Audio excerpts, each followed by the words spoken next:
কার অত্যাচারে? এখানকার আইসি অফ নাদনঘাট বিশ্ববন্ধু চট্টরাজের অত্যাচার। অত্যাচারটা কেমন? অত্যাচারটা হলো কি, মিথ্যা ফেক কেসের অত্যাচার। আমি চোখের সামনে অন্যায় হচ্ছে, ইল্লিগাল কাজ হচ্ছে, সেটা আমি বলতে পারবো না। বললে কি হবে, আমার উপর ফেক 4-5টা কেস দেওয়া হবে গুনে গুনে। কি করেছেন আপনি?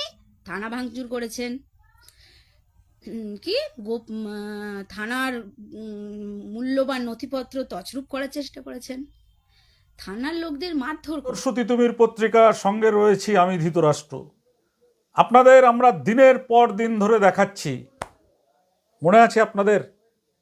আশা করি আপনারা ভোলেননি, কারণ আমরা যখন যেখানে যাচ্ছি তখনই কিন্তু মানুষ আমাদের জিজ্ঞাসা করছে বিশ্ববন্ধুর খবর কি। বিশ্ববন্ধু মানে বুঝতে পারছেন কার কথা বলছি?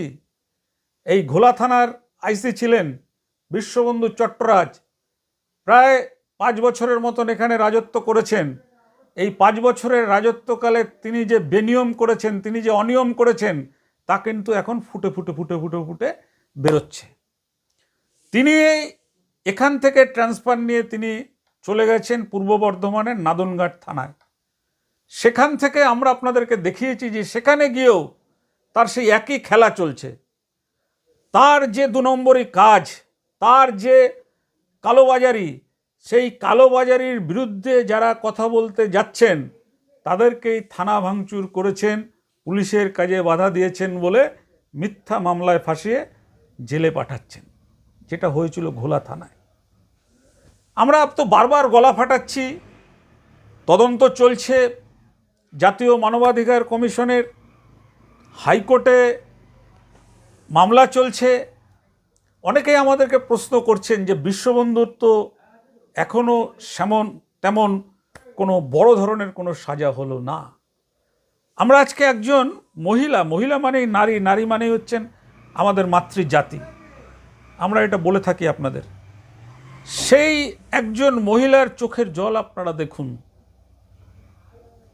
সেই মহিলা কিভাবে চোখের জল ফেলে তার স্বামী, তিনি একটা অভিযোগ করতে গিয়েছিলেন যে নাদনঘাট থানা এলাকায় কিছু কিছু জায়গায় মদ বিক্রি হচ্ছেন। ভালো কাজ করতে গেছিলেন, পুলিশের জন্য ভালো কাজ, সাধারণ মানুষের জন্য ভালো কাজ, কিন্তু এ পুলিশ তো সে পুলিশ নয়। এ পুলিশ হচ্ছে মানুষকে মিথ্যা মামলায় কিভাবে ফাঁসিয়ে লোকের জীবন, ক্যারিয়ার কিভাবে শেষ করে দেওয়া যায়, ইনি হচ্ছেন সেই পুলিশ। আমরা অনেক উদাহরণ আপনাদের কাছে দিয়েছি। আজকে একজন মহিলার চোখের জল আপনাদেরকে দেখাবো, এবং তিনি যেভাবে বলছেন তাতে আমরা নিশ্চিত যে আজ হোক কাল হোক বিশ্ববন্ধুর শাস্তি পেতেই হবে। আর এই ভিডিওটা আমরা দেখতে বলবো বিশ্ববন্ধু বাবুর যিনি স্ত্রী রয়েছেন তাকে আমরা বলবো দেখতে, কারণ আমরা শুনেছি যে তিনি লেখাপড়া করা একটা সংস্কৃতি পরায়ণ মানুষ।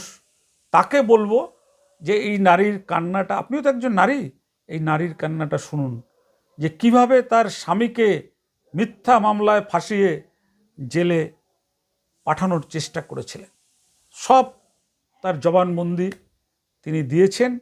আমাদের কাজ আপনাদের সামনে তুলে ধরা, আর আপনাদের সামনে তুলে ধরা এই কারণেই দরকার যে আপনারা যাতে আরও এই বিশ্ববন্ধু চট্টরাজের যে বেআইনি 2 নম্বরে যে সমস্ত কাজ আছে সেই কাজ জনসমক্ষে তুলে ধরতে হবে। জনসমক্ষে তুলে ধরতে হবে মানে আমরা যারা আদর্শতী তুমির পত্রিকার সাংবাদিক রয়েছি বা সম্পাদক রয়েছেন, আমরা কিন্তু একটা জিনিস মনে করি যে আমরা যে লড়াইটা করি সেই লড়াইয়ের সব লড়াইয়ে হয়তো আমরা জিততে পারবো না বা জিততে পারি না, এটা হয় না। লড়াই লড়তে গেলে পরাজিতও হতে হয়, কিন্তু ওই যে পরাজয়, সেই পরাজয় থেকে আমরা মনে করি ওটা আমাদের পরাজয় নয়, ওই পরাজয় থেকেও আমরা শিক্ষা নিয়ে জয়ের জন্য লড়াই করি।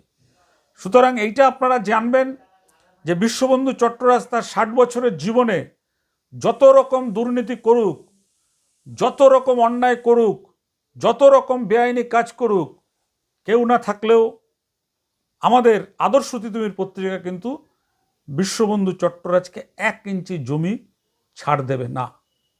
আমরা দেখতে চাই যে বিশ্ববন্ধু চট্টরাজ আরও কত লোককে এমন মিথ্যা কেসে ফাঁসাতে পারেন এবং কবে রাজ্য পুলিশের ঘুম ভাঙে, সেই ঘুম ভাঙানোর জন্য কিন্তু আমরা দিনের পর দিন আপনাদের কাছে তুলে ধরছি।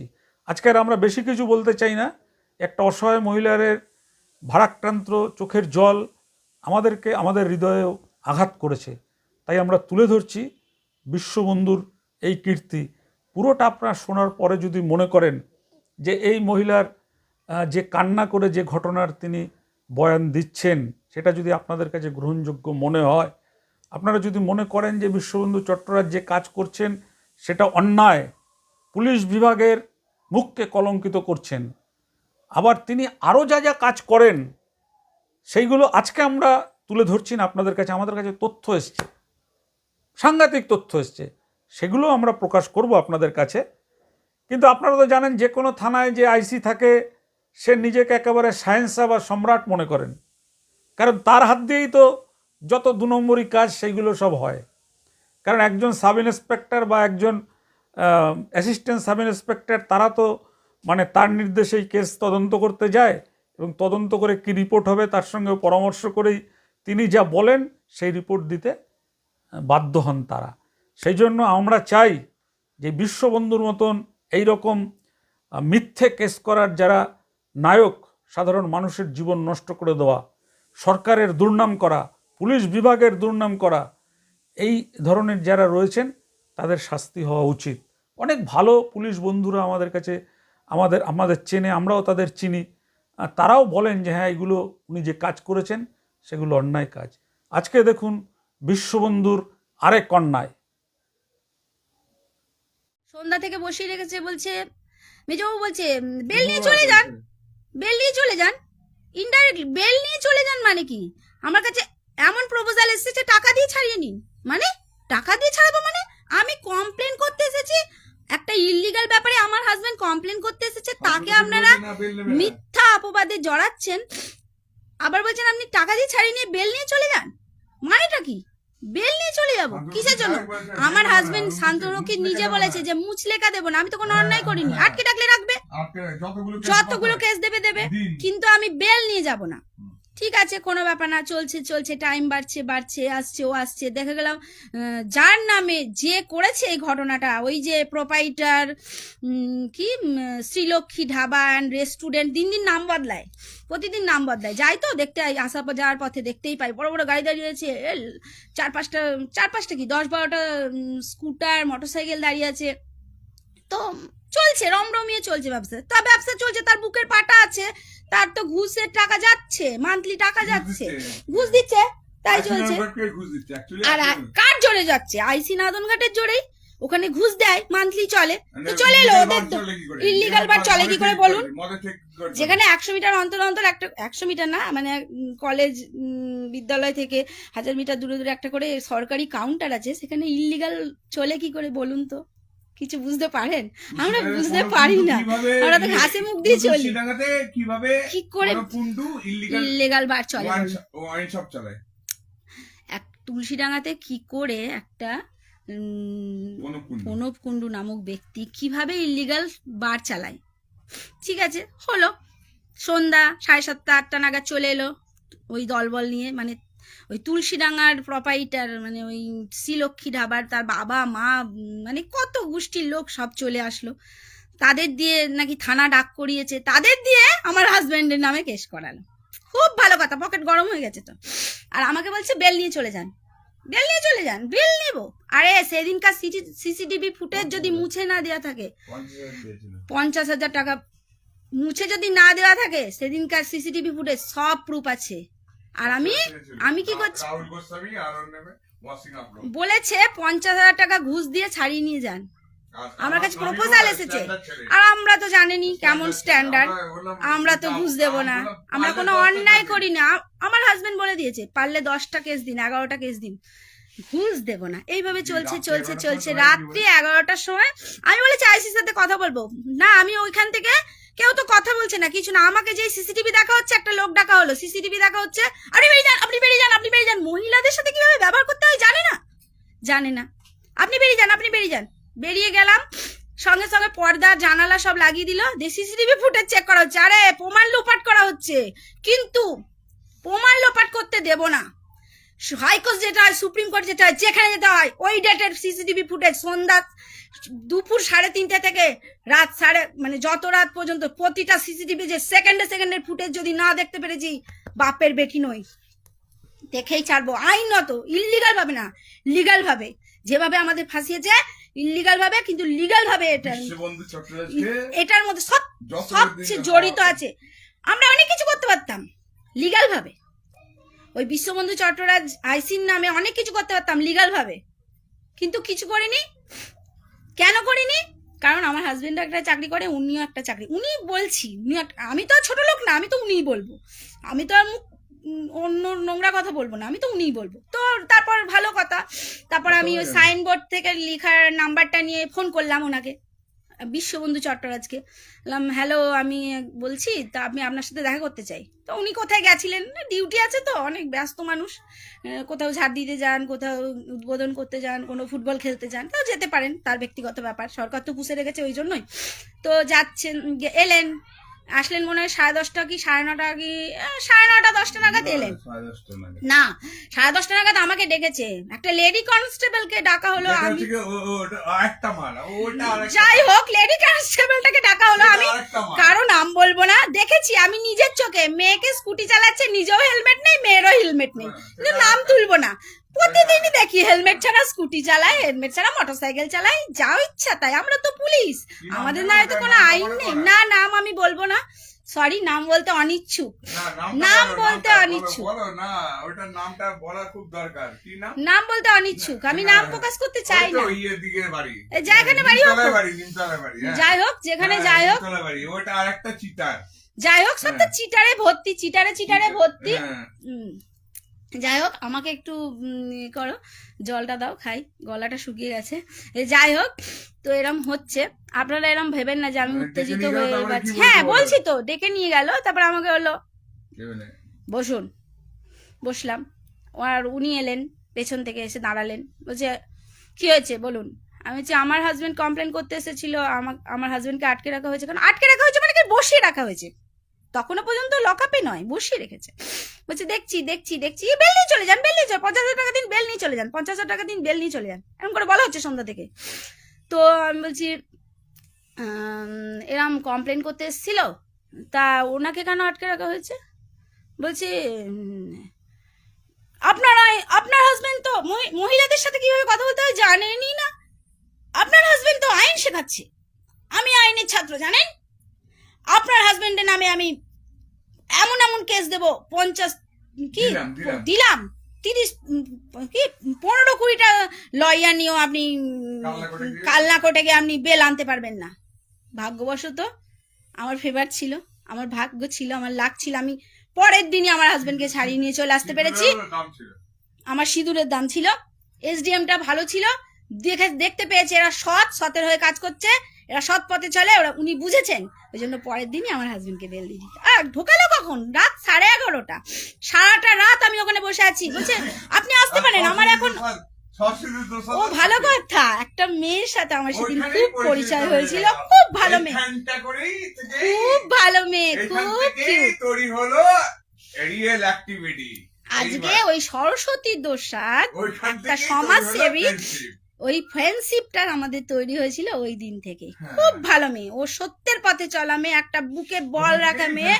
ওই দিনকে ও আমাকে একটা পেপার দিয়েছিল রাত 2:30টার সময় কমপ্লেন লেখার জন্য, সেই পেপার আর খুঁজে পাবেন না, দলা মোচড়া করে কোথায় ফেলে দিয়েছে, ও পেপার আর নেই। পরে তো আমি সবকিছু করে আবার কোর্ট থেকে কেস করলাম। তো সরস্বতী দোসাদ ও গেছিল কিছু একটা কমপ্লেন করতে, ও হলো কি বলবো, ও হলো সেই দিন থেকে আমাদের পথের সঙ্গী, আমাদের ফ্রেন্ডশিপের মধ্যে।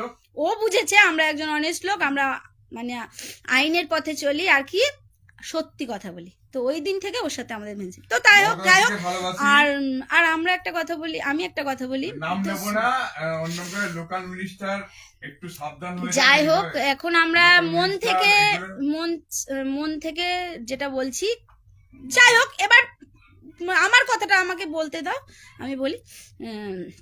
তো তারপরে কি হলো, বললো তো ওরম কি এমন এমন কেস দিয়েছি যে আপনি 10-15টা উকিল নিয়েও আনতে পারবেন। একটা উকিল আমাদের প্রভাত কাকু, জিও প্রভাত কাকু, স্যালুট।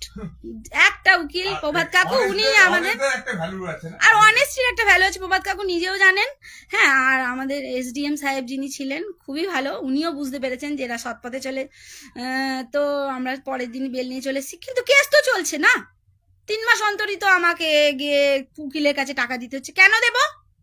কেন দেব? আমার টাকা কি গঙ্গায় ভেসে আসে? আইসি নারায়ণঘাটের মতো কি ঘুষ খাওয়া টাকা নিয়ে, ঘুষ খাওয়া টাকা দিয়ে চলি আমরা?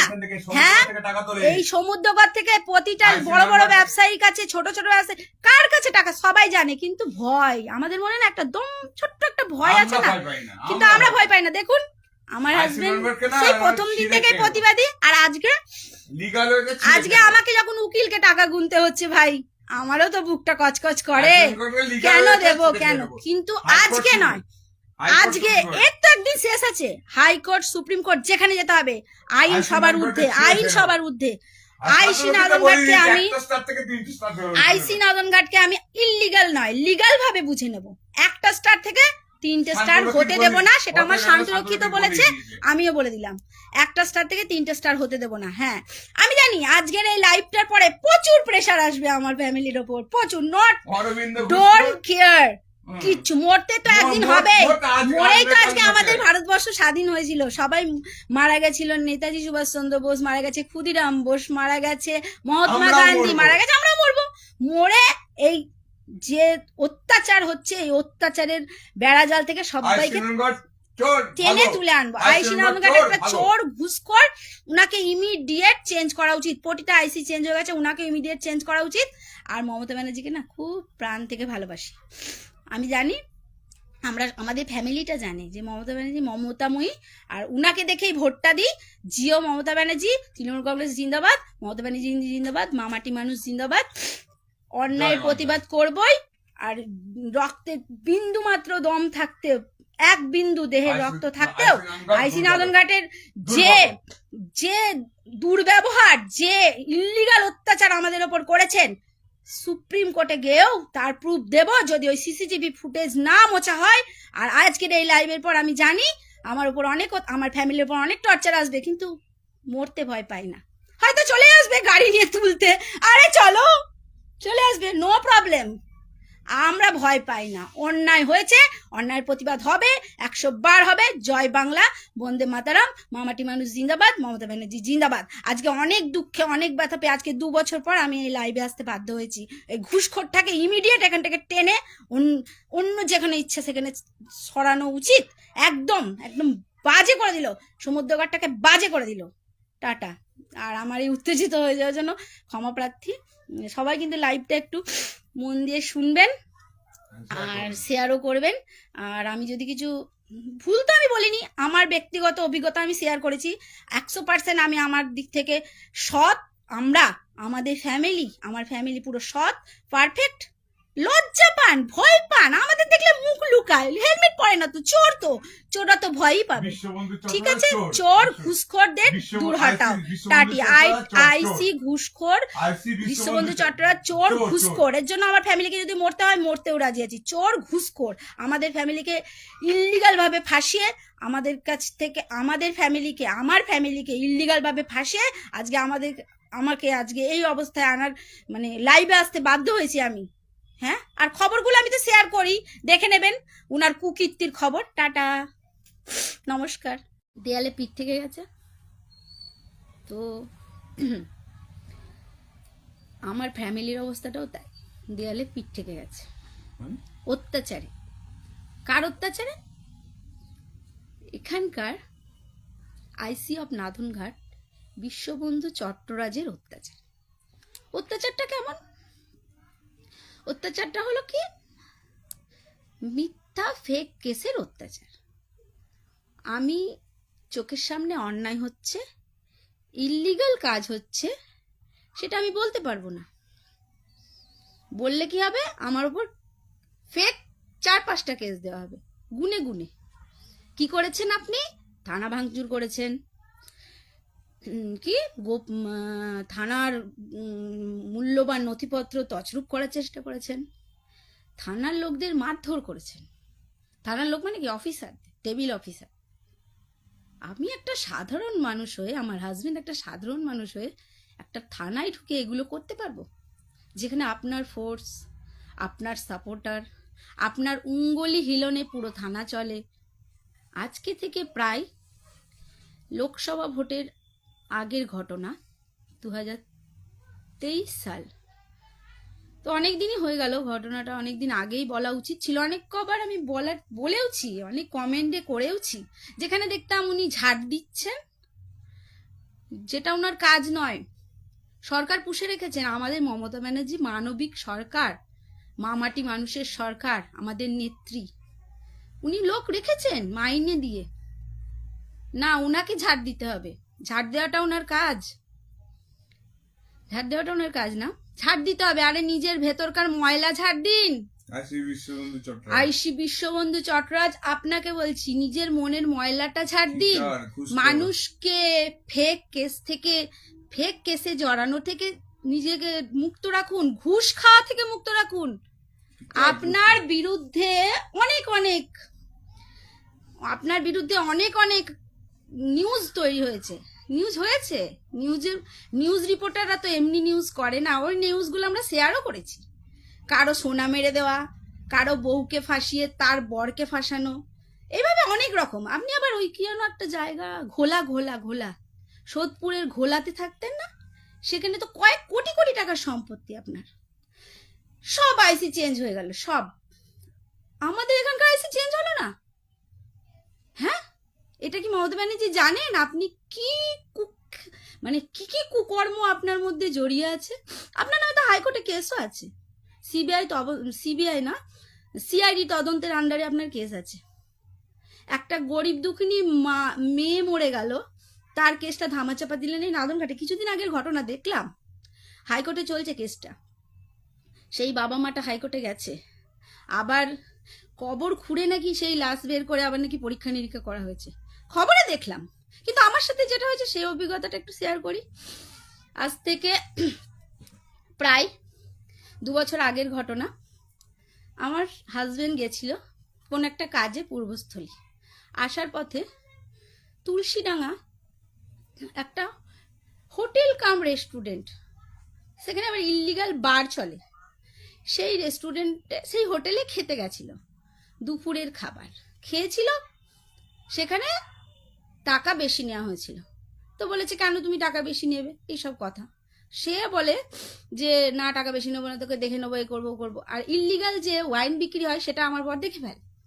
বলছে ঠিক আছে, তুই তো মানে কথা যেটা হয় বচসা, যে বেশি নিয়েছিস, আমিও দেখে নেবো, তুই ইল্লিগাল বার চালাস, যদি কিছু করতে পারি। তো ও লোহার রড ফড নিয়ে গলার কলার মলা ধরে ফেলে মাটিতে মারে।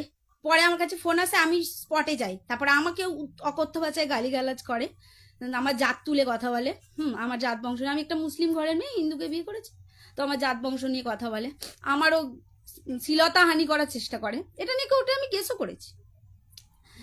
তো তখন আমার হাজবেন্ড থানায় যায়, আমি তখন যাইনি, আমি বাড়ি চলে আসি। থানায় গিয়ে এটা নিয়ে রিপোর্ট লেখাতে যায়। রিপোর্ট লেখানোর সময় কি আরে একটা অফিসার ছিল, সে রিপোর্ট লিখছিল, খুব ভালো কথা লিখছে। হট করে কোন এক সিভিক ভলেন্টিয়ার, অরবিন্দ সম্ভবত সিভিক ভলেন্টিয়ার, আর যে আইসি তোলা আদায় করে পেট ভরায়, সেই সিভিক ভলেন্টিয়ার বলে বিশ্ববন্ধু চট্টরাজের কাছে খবর যায় যে এই যে ব্যক্তি যে কমপ্লেন লেখাতে এসেছে, সুদীপ দাসের সময় সুদীপ দাসের নামে একটা হিউম্যান রাইটসে কেস করেছিল। হ্যাঁ, একদম করেছিলাম। আমার বাড়ির সামনে এসে আমাকে এসে হেনস্থা করবে একদম করেছিলাম। হ্যাঁ, তারপরে সেটা সেটেল হয়ে গেছে। তো সেইটা যায়, তখন তো বাবুদের টনক নড়েছে, কোনোভাবেই তো এই ব্যক্তিকে ছাড়া যাবে না, একদম ছাড়া যাবে না, কোনোভাবেই এই ব্যক্তিকে ছাড়া যাবে না, একে ফাঁসাতেই হবে। নাও এর ঘন্টার পর ঘন্টা বসিয়ে রাখে, আমার কাছে ফোন আসে, আমি আবার যাই, আমি দেখি মেডিকেল করাতে নিয়ে চলে গেছে। আমি প্রবলেমটা কি সমস্যা হয়েছে?